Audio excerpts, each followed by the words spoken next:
ये जो स्क्रीन पर तस्वीर देख रहे हैं आप, बीच में है अमेरिका का रक्षा मंत्री लॉयड ऑस्टिन और दूसरी तरफ ये जो शख्स देख रहे हैं छोटे से, ये है साउथ कोरिया के डिफेंस मिनिस्टर। ये अचानक से पहुंचते हैं B-52 बॉम्बर्स को देखने के लिए, निरीक्षण परीक्षण के लिए। फिर एक दूसरी तस्वीर निकलकर सामने आती है। इस तस्वीर में आपको ये फाइटर जेट में बैठे हुए दिख रहे हैं जापान के PM किशिदा, और ये अमेरिका के जो युद्धपोत हैं उसमें पहुंचे हुए हैं। एक तीसरी तस्वीर जिसमें आपको बॉम्बर्स और बॉम्बर्स के साथ ढेर सारे फाइटर जेट दिख रहे हैं। अब 180 फाइटर जेट भारत के मित्र देश में घुसे। क्या जंग की शुरुआत हो गई है? जानेंगे क्या कुछ चल रहा है जियोपॉलिटिक्स में, जहां एक तरफ ये सब कुछ चल रहा है तो वहीं दूसरी तरफ भारत ने आखिरकार लक्षद्वीप को लेकर कर दिया बड़ा ऐलान, और यहाँ के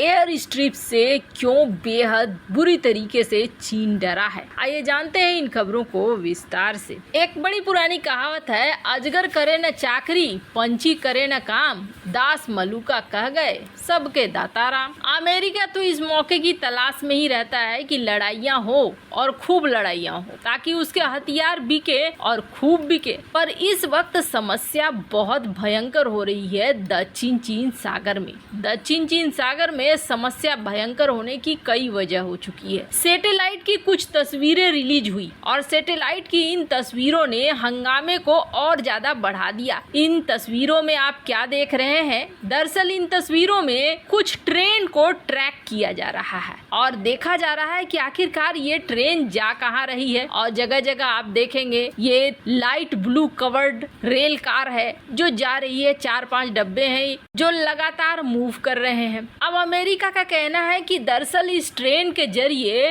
रूस को सप्लाई भेजा जा रहा है। ये ट्रेन निकल कहां से रही है? ये ट्रेन निकल रही है उत्तर कोरिया से और रूस को सप्लाई जा रही है। मतलब कि उत्तर कोरिया सैन्य मदद भेज रहा है रूस को, और ऐसा होने कैसे दे सकता है अमेरिका? अमेरिका ने यहाँ एक बड़े पैमाने पर युद्धाभ्यास की घोषणा कर दी और इस युद्धाभ्यास में दोनों देशों के फाइटर जेट आ गए, गोले बारूद बरसाए। कथित तौर पर इससे नॉर्थ कोरिया बुरी तरीके से चिढ़ गया और नॉर्थ कोरिया ने लगातार मिसाइलों को दागना शुरू कर दिया। और अब स्थिति ऐसी हो गई है कि उत्तर कोरिया और दक्षिण कोरिया के बीच लगता है जैसे कि जंग की शुरुआत हो चुकी है, क्योंकि इस 7 दिन में जितनी मिसाइलें उत्तर कोरिया ने दागी है ना, उतनी तो एक साल में कभी नहीं दागी है। 23 से ज्यादा मिसाइलें, वो उनमें अंतर महाद्वीपीय बैलिस्टिक मिसाइल यानी कि इंटरकॉन्टिनेंटल बैलिस्टिक मिसाइल, एक महादेश से जो दूसरे महादेश में मारा जा सके, उसे भी दागा गया है।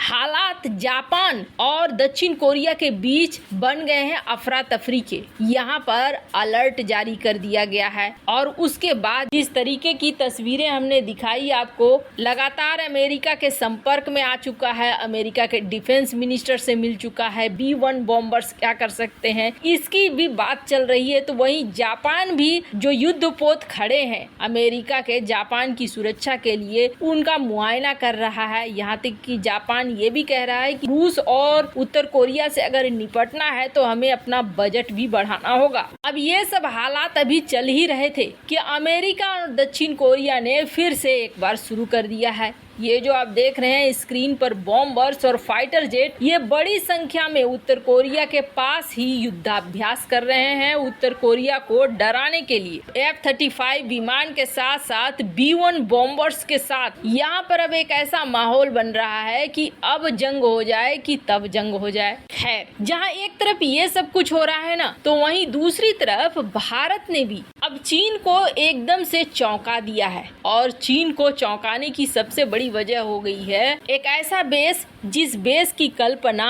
चीन ने बिल्कुल भी नहीं की थी। भारत के पास न एयरक्राफ्ट कैरियर कम भले हो, लेकिन प्रकृति ने भारत को 150-200 एयरक्राफ्ट कैरियर तो यूं ही दे दिया है फ्री में, और ऐसे एयरक्राफ्ट कैरियर दिया गया है जो कभी डूबेंगे नहीं।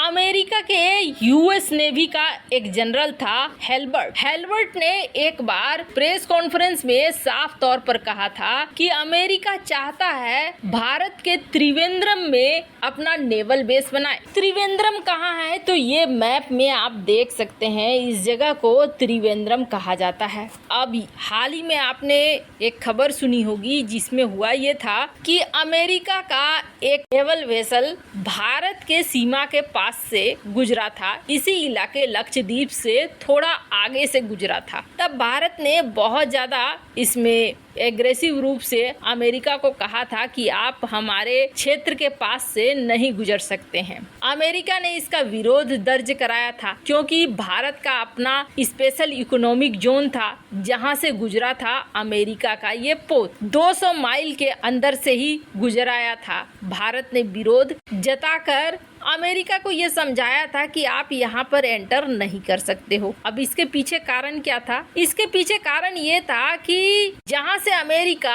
अपने युद्ध पोत को गुजार रहा था ना, वहाँ से कुछ ही दूरी पे लक्षद्वीप है और ये जो लक्षद्वीप देख रहे हैं, ये लक्षद्वीप भारत के लिए बहुत महत्वपूर्ण है। जैसा कि मैंने आपको बताया, भारत को प्रकृति ने 100 से 200 एयरक्राफ्ट कैरियर ऐसे दिए हैं जिन पर सिर्फ रनवे बनाने का देर है। रनवे बनाओ और इसका इस्तेमाल करो एक ऐसे एयरक्राफ्ट कैरियर के रूप में जो कभी डूब नहीं सकता है। 1984 में इंदिरा गांधी ने ये कोशिश की थी और इंदिरा गांधी ने ये कहा था कि हम लक्षद्वीप पर बनाएंगे एयर स्ट्रिप्स, यानी कि उड़ान भरने के लिए पूरी व्यवस्था हम लक्षद्वीप के छोटे छोटे द्वीपों पे करेंगे। और आपको बता दें, लक्षद्वीप करीब 1 लाख द्वीपों से मिलकर बना हुआ है। पर यहाँ पर उनका विरोध होने लगा। विरोध होने के पीछे जरूर राजनीतिक कारण रहा होगा, जिसके बाद उन्होंने यहाँ पर बेस बनाने का ख्याल छोड़ दिया और तमिलनाडु में बनाया गया बेस। अगर उसी समय